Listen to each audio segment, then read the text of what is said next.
Hello, welcome back to the Anna Wolf in the Cabin podcast, and thank you for taking the time to check in with yourself. Everyone has been scared. You might even be scared right now. Don't worry, sometimes I am too. Sometimes I wake up in the middle of the night and I can't get back to sleep. Thoughts of what ifs and why not, they all float around in my head like a carousel. Bright lights blinding me, too loud to fall back to sleep. Have you ever woken up with the complete feeling of dread? Like it almost feels like life is going too fast and you can't keep up. Like you're hustling so hard that you reject the new notion that you're building, that you're consciously building for yourself. I remember the first time this happened, I was completely surprised because I was loving what I was doing. And then all of a sudden it was shown to me that if I don't slow down and smell the roses, that my life would pass me by and I would not enjoy the stillness. Well, I won't even recognize it if it hit me in the face. So how does life warn us? And why do I love hustling, building businesses, but then in the middle of the night wake up with total dread? And why is that? So, how does God move in between our thoughts? And how can we make sure we don't miss His voice? I pulled an angel card today and it said, listen to your intuition, as it's never wrong. And I said out loud, well, I haven't heard it in so long, so I won't even recognize it. You see, hearing the voice of God and hearing your inner sense of knowing is a practice, almost like a strengthening of a muscle to some sort. My intuition has never been wrong, so I can best help you navigate through a life that has obstacles and a course that can sometimes feel never-ending. At least, that's what I always use that little voice for. So here's what I propose I do, and if you can relate, what you can perhaps try out. Sit in the moment, wherever you are. Naming it out loud is the doorway.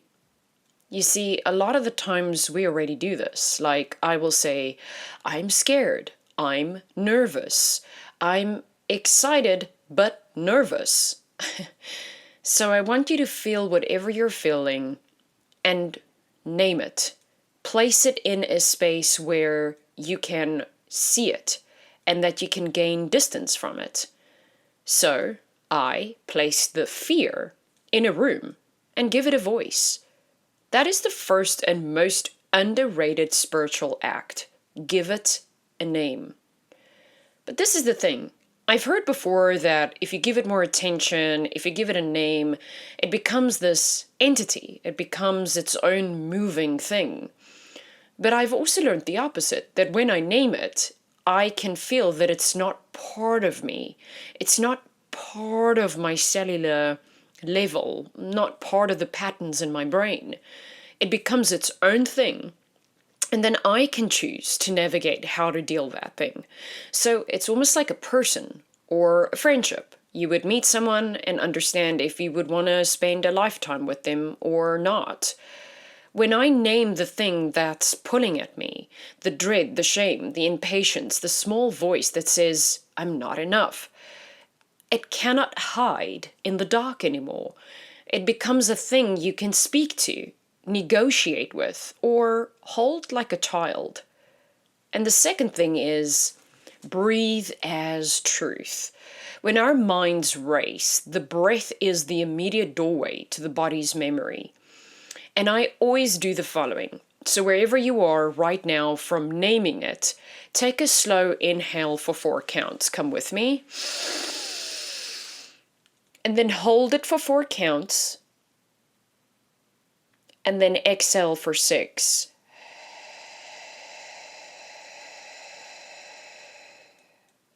Let's try this again. So breathing in, hold it at the top, and very slowly exhale.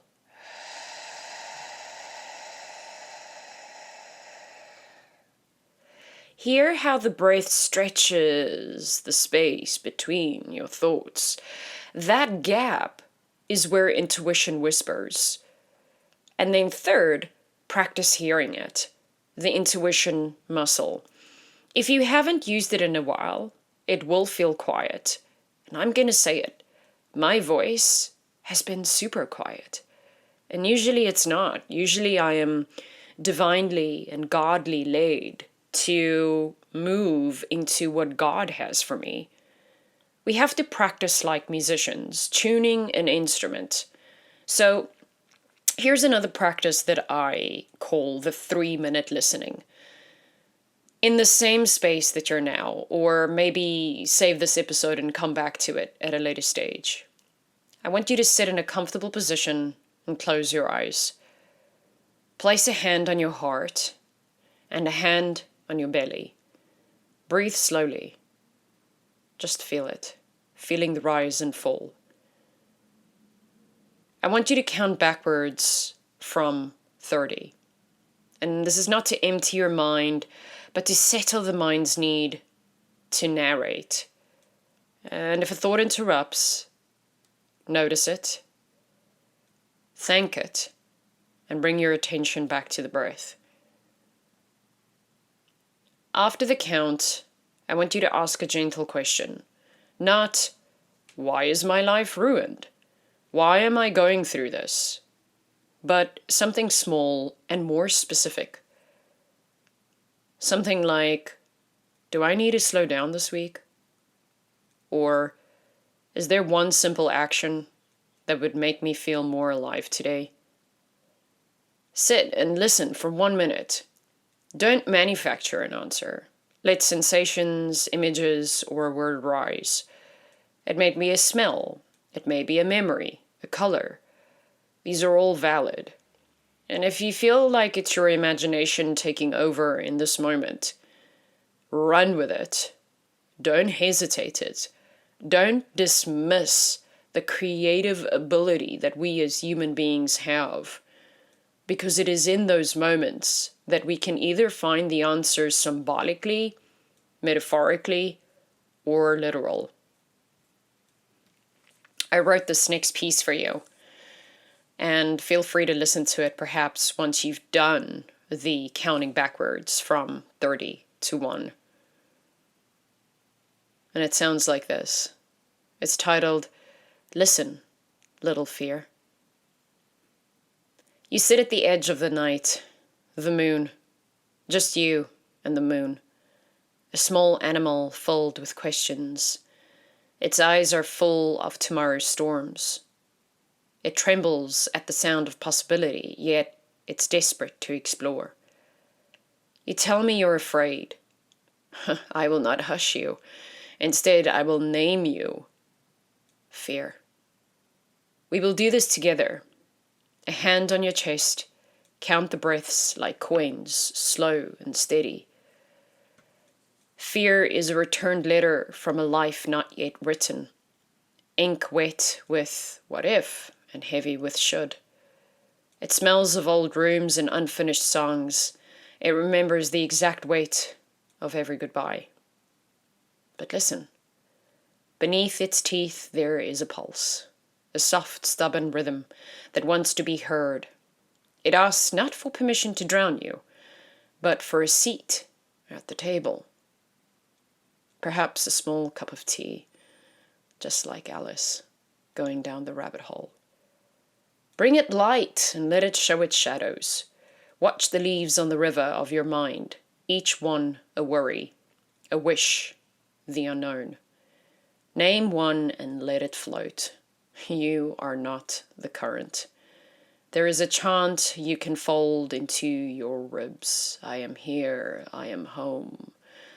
Repeat until the syllables become a place. I am here, I am home. Until your body remembers its own door. I am here, I am home.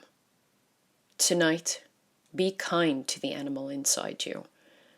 Feed it a single warm thing, a truth, a breath, a song.